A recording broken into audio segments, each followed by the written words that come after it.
if you haven't heard by now, Nintendo announced a mini NES that is coming out on November 11th. It's going to retail for $59.99. Comes with 30 NES games on it, like obviously the best Mario games. You got Metroid, Kirby, Zelda, Mega Man, Final Fantasy, Pac-Man. So there's also some third-party stuff in there. It's really going to be like a great NES collection. I was actually surprised by how much third-party stuff there is. Yeah, me too. Yep. They've got Seems like they Tecmo wouldn't go through the effort of, getting the licensing rights for all the games for something like this, but I'm glad they did. Oh, absolutely. And, 30 games for $60, including a little system, that's a fantastic deal. That's a better deal than any of the Virtual Console games cost $5. Yeah, and it comes with a controller and an HDMI cable, too. Yeah. And an AC adapter. Yeah, in Europe, apparently it doesn't. Nintendo strikes again. But that's a better deal than any individual Virtual Console game that they have. Those all retail for $5. These are $2 a piece, and you get 60 at a time. So what do you guys think of this product?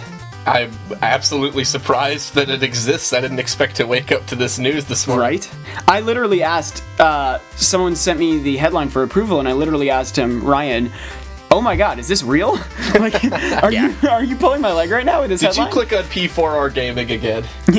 What I think is sort of funniest about this announcement is everyone was complaining about how Nintendo had nothing big for the holidays at E3. Uh-huh. And this certainly isn't the replacement for like a brand new thing, but this certainly is an exciting thing to have out at the holidays. Watch it sell more than Wii U.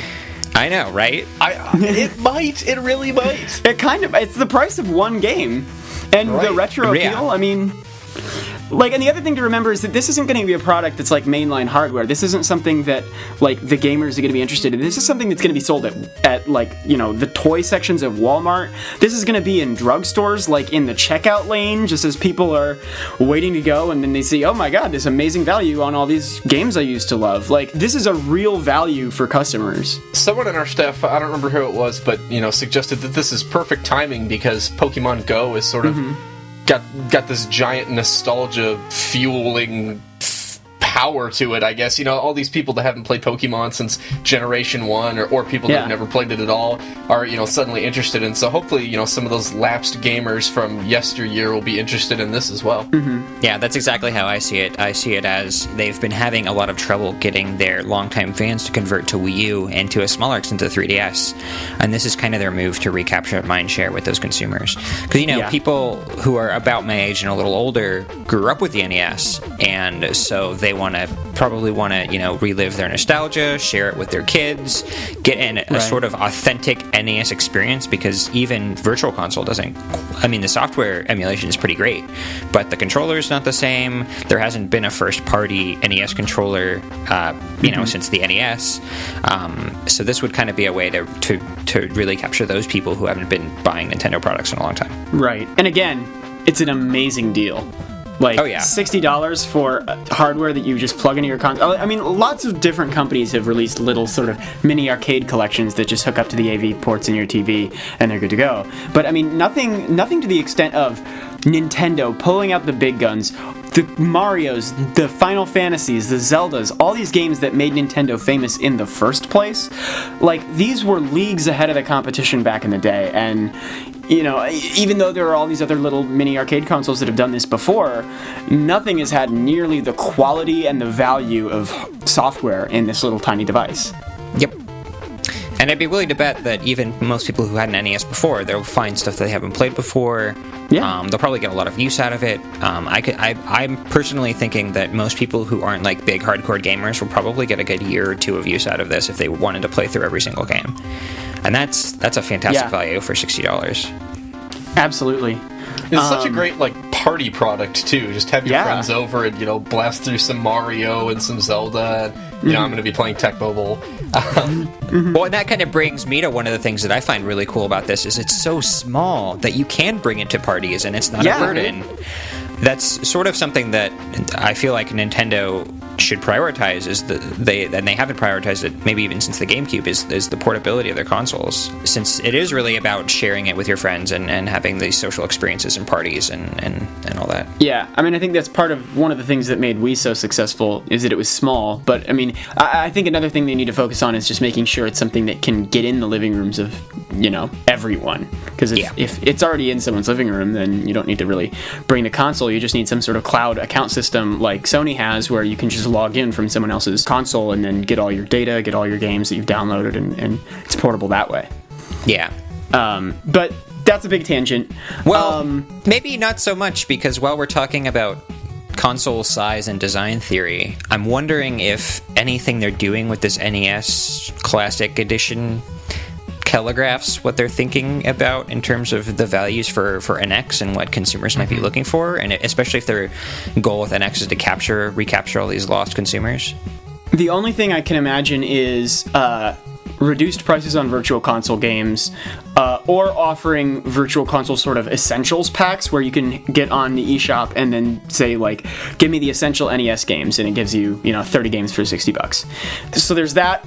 And I'm also wondering, I don't think it's going to happen this way, but I'm wondering if actually, I was going to say that the controller ports might be the same, but then I realized they haven't had controller ports in 10 years. I'm just living in the past. Well, they could do something like they did with the GameCube adapter on Wii U, where they have a sort of adapter that's used for all these old controllers. Or the and Wii that's remote. one thing that I kind of reacted, well, if they keep compatibility with the Wii remote. Well, I mean something like that, how that had the little port. Sure. One of the things that really surprised me was that they didn't go with the GameCube attachments, because, they could just keep reselling the GameCube adapter that they already made, and just have it support a bunch of controllers. But that's now that they made it the Wii Remote connector, they're going to have to think of something else. Yeah. I think they made it the Wii Remote connector just for the aesthetic value of it. It looks a lot more like an NES. Well, plus it's much easier to have people connect it to their other systems if it's the Wii Remote connector, because they shipped like none of those GameCube adapters. Yeah, I mean, I guess the only thing that I think it would telegraph then, except possibly like virtual console deals, is being able to hook the NES controller into a Wii Remote for the Wii U and use it for NES games on the virtual console. Well, I guess to circle back to kind of what I was trying to get at was, if they're releasing this thing that's very plug-in and play, doesn't have a lot of like software overhead that people have to deal with to get to their games, we can imagine. Do we think that might be something they'd be prioritizing with NX? Because it'd be really sort of not confusing, but contradictory if they put out a console that takes forever to load, and then they have this little plug-in and play thing that you just pop a game and you go. Sure. And as PlayStation and Xbox, they're getting more and more features and frills, and they're becoming more and more like gaming PCs and less like dedicated gaming consoles. So it'd be sort of an interesting contrast if NX comes out, and like you said, Alex, it's really pretty much just plug in and play without much in between you and the games. Yeah, I mean, yeah. I feel like that would lose too many hardcore gamers. But maybe they don't care. Maybe they play with hardcore gamers. And maybe they don't need those hardcore gamers. Right. So far what we're hearing is that this sort of targets lapsed gamers or maybe younger gamers. Yeah, I mean, I do think that's dangerous, though. I think the best solution would be something that is very plug-in and play, but does have the robust sort of online features and stuff. Like, it's not ignoring everything else that PlayStation and Xbox are doing. It just makes the games themselves more immediately accessible. That's not to say it doesn't have online features. It's just kind of, I'm imagining maybe an OS that gets out of your way a little bit more than maybe the Wii U OS or the PS4 and Xbox OS is. Okay, yeah. I think that's something they're going to prioritize anyway. Yeah, hopefully it doesn't take like 6 minutes to load any icon or anything. Yeah, because we've talked before about how it takes so damn long to do anything on Nintendo's OSs. What they were really, really good at was making gaming hardware that just booted up immediately and went on its way. They're not good at making those system OSs that bring everything together. And so, yeah, I definitely see them thinking of that. Okay. And then I guess the other dimension is, we've talked before about maybe they'll ditch discs and go with cartridges, kind of like the 3DS carts, and that would allow them to seriously like slim down the system. Oh yeah. So maybe is this a play to kind of tease the idea that maybe your hardware will be smaller in the future? Maybe. I mean, I could see it going either way. I could see it being like, oh, well, we have this little thing for these consumers, and then instead we're going to go in the opposite direction with our other game consoles, and you lapsed consumers are just going to have to be happy with your NES games, and we'll focus on more powerful hardware for others.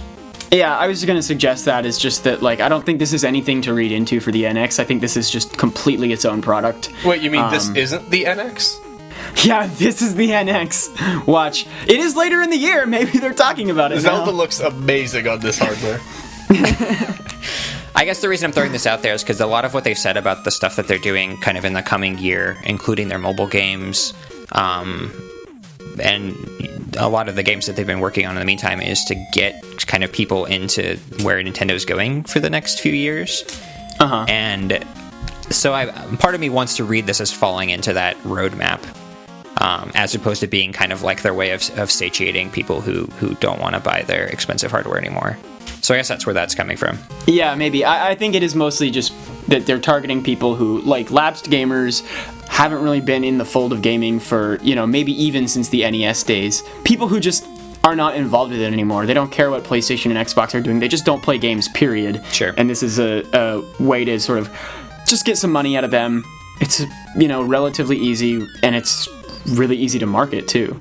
Yeah. So... that's definitely how this thing's going to sell. So you're right on the money there. Yeah, so that's why I don't think it's really telegraphing anything in particular for the NX. It's just something that they can do. It's an easy move for a year when they don't have anything coming. Sure. Hello everybody, thank you for listening to this Nintendo Week clip, NWC. If you like what you hear, please subscribe to us here on YouTube for more highlights and discussion videos from Nintendo Week podcast, or subscribe to us on iTunes for weekly breakdowns of all your Nintendo news, discussion segments on subjects, games, and more, and tons of other features. Thanks for listening, and we will see you tomorrow with another NWC.